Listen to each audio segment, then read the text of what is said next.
তো যাই হোক, এই ভাই আমাদের কাছে দেখাতে এসছেন, হেয়ার ট্রান্সপ্লান্ট করাবেন, ওর সঙ্গে ওনার কাকাও এসছেন। লাস্টে যেটা আপনারা হয়তো জানতে চাইবেন যে কত দিনে স্যার রেজাল্টটা হবে। রেজাল্ট আসতে মোটামুটি 7 থেকে 9 মাস সময় লাগে, একটা ফাইনালের কাছাকাছি রেজাল্ট আসতে। ফুল রেজাল্ট আসতে মোটামুটি 10 থেকে 12 মাস সময় লাগে। প্রথম 2 থেকে 3 মাস আপনার মনে হবে চুল ট্রান্সপ্লান্ট করেছি, বাড়ছে না, একই রকম তো রয়েছে, বা ট্রান্সপ্লান্ট করা বেশ কিছু চুল পড়েও যায়, 30 to 40% থেকে আপ টু 70% পড়ে যেতে পারে। মাস 4 পরে মনে হবে না কিছু চুল হচ্ছে।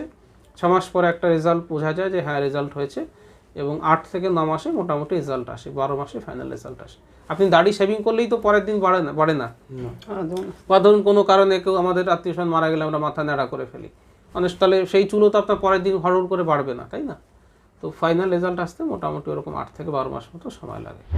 যেই চুলটা রোপণ করলেন, আপনি বললেন যে 8 থেকে 9 মাস সময় লাগে। হ্যাঁ, লাভ অবশ্যই লাগবে, কারণ আমাদের বিভিন্ন জায়গায় যে আপনি বললেন যেটা নেড়া হলে চুলটা আস্তে আস্তে বাড়ে, সময় লাগে।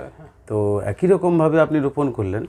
তো ধরুন 10,000 বা 30,000 চুল রোপণ করলেন, সমস্ত চুল আপনি বললেন যে সমস্ত চুল হয় না, কোনো চুল মানে মার খেয়ে যায়, এটাই তো বললেন? না, ওটা আমি বলিনি। আমি বলছি যে প্রতিটা 4 আঙুলের মধ্যে না আমি সেটা 10,000 করে চুল থাকে। আচ্ছা, কতগুলো চুল গজাবে? হ্যাঁ, এবার এটা একটা খুব ভালো কথা যে ধরুন 100 খানা চুল দিলাম, তার মধ্যে কটা চুল গজাবে বা কটা চুল গজানো উচিত, এটা নিয়ে আমি ডিটেলস এক্সপ্লেনেশন করেছি। যে একটা ভালো যে কোনো সেন্টারে করলে পরে, একটা প্লাস্টিক সার্জন করছেন, টেকনিশিয়ান টিম ভালো, প্রপার সমস্ত কিছু ব্যবস্থা নিয়ে করছে, তাহলে কত হবে। বা উদাহরণ দিয়ে বলি যে আপনি ধরুন আপনার ছেলেকে পড়াশুনো করতে দিয়েছেন কোনো এক টিচারের কাছে, সে কতটা ভালো রেজাল্ট করবে সেটা যেমন তার উপরে ডিপেন্ড করে, তেমনি যিনি পড়াচ্ছেন ট্রেনারের উপরে কিন্তু ডিপেন্ড করে। ইউজুয়ালি দেখা গেছে যে মোটামুটি যে 92 to 96% চুল ওঠা উচিত, গজানো উচিত। আচ্ছা, যে 100 খানা চুল যদি আমরা বসাই, 100 খানা কিন্তু গজায় না, ডেফিনেটলি 100টা গজাবে না, মোটামুটি 92 থেকে 96 খানা চুল কিন্তু গজানো উচিত। 90 এর নিচে যদি গজায় ফাইনাল রেজাল্টে, 90 নিচে দেওয়া, সেটাকে আমরা কিন্তু খারাপ রেজাল্ট বলবো।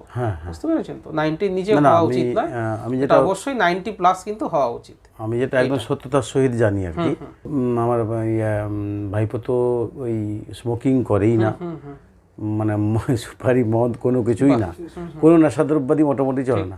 আর রিপোর্টটা দেখলে বুঝতে পারবেন যে সুগার বা অন্য কিছু কোনো কিছুই নেই। আমরা রিপোর্ট দেখে নিচ্ছি। হ্যাঁ, দেখে নেন। এইচসিভি নেগেটিভ রয়েছে, সুগার নেই, ইউরিয়াও ঠিক রয়েছে, প্লাস হচ্ছে হিমোগ্লোবিন রয়েছে, ভালো রয়েছে, বিটিসিটি নরমাল রয়েছে। এটা হচ্ছে ইসিজিটা। এই টেস্টগুলো আমরা করে নিই। দেখুন ওনার বয়স তো 27 বছর বয়স, ইসিজিও ঠিক আছে। 27 বছর বয়সে তো আর কোনো অসুবিধা হওয়ার কথা নয়, এটা অসুবিধা অসুখ হওয়ার বয়স না, কিন্তু এই টেস্টগুলো আমরা করে নিই নিরাপত্তার কারণে, কারণ আমরা চেক করে দেখে নিলাম শারীরিক অসুবিধা নেই, এটা নিরাপত্তার কারণে করা হয়। ঠিক আছে, তো প্রতিটা রিপোর্ট সব ওকে রয়েছে, কোনো অসুবিধা হবে না। ঠিক আছে, তো আপনাদের প্রশ্ন যেটা ছিল যে কতগুলো চুল গজায়, 90% চুল গজানো উচিত। হ্যাঁ, এবং আমাদের এখানে আমরা হিসেব করে দেখেছি মোটামুটি 92, 94, 93। আমাদের ধান রোয়াতেও তো অনেক নষ্ট হয়ে যায়। ঠিকই বলছেন একদম। সেটা হিসেব অ্যাকচুয়ালি কি হয়, আমরা ওটা ব্যাক ক্যালকুলেশন করেই করি, কারণ আমি জানি যে 100টা যদি করি 90টা তো গজাবেই, 10টা নাও গজাতে পারে। সেই জন্য আমরা চেষ্টা করি, যখন আমরা 3000 ফলিক্যাল বলছি যে কাউকে করব, আমরা তাকে 3200 মতো করি। ওই 200 ফলিক্যাল আমরা ফ্রিতেই করি, বা আমরা কোনো পয়সা নিই না, কারণ আমার দেখুন একটা ভালো রেজাল্ট হলে আপনারও যেমন খুশি হবে, আমারও তেমনি লাগবে যে না, কাজ করে আমরা সাকসেসফুল হয়েছি। সেই জন্য একটুখানি দেখবেন আমার প্রায় ভিডিওতেই দেখবেন আমি বলছি যে আমরা 3000 ছিল, কিন্তু আমরা 3300 ফলিক্যাল করতে পেরেছি।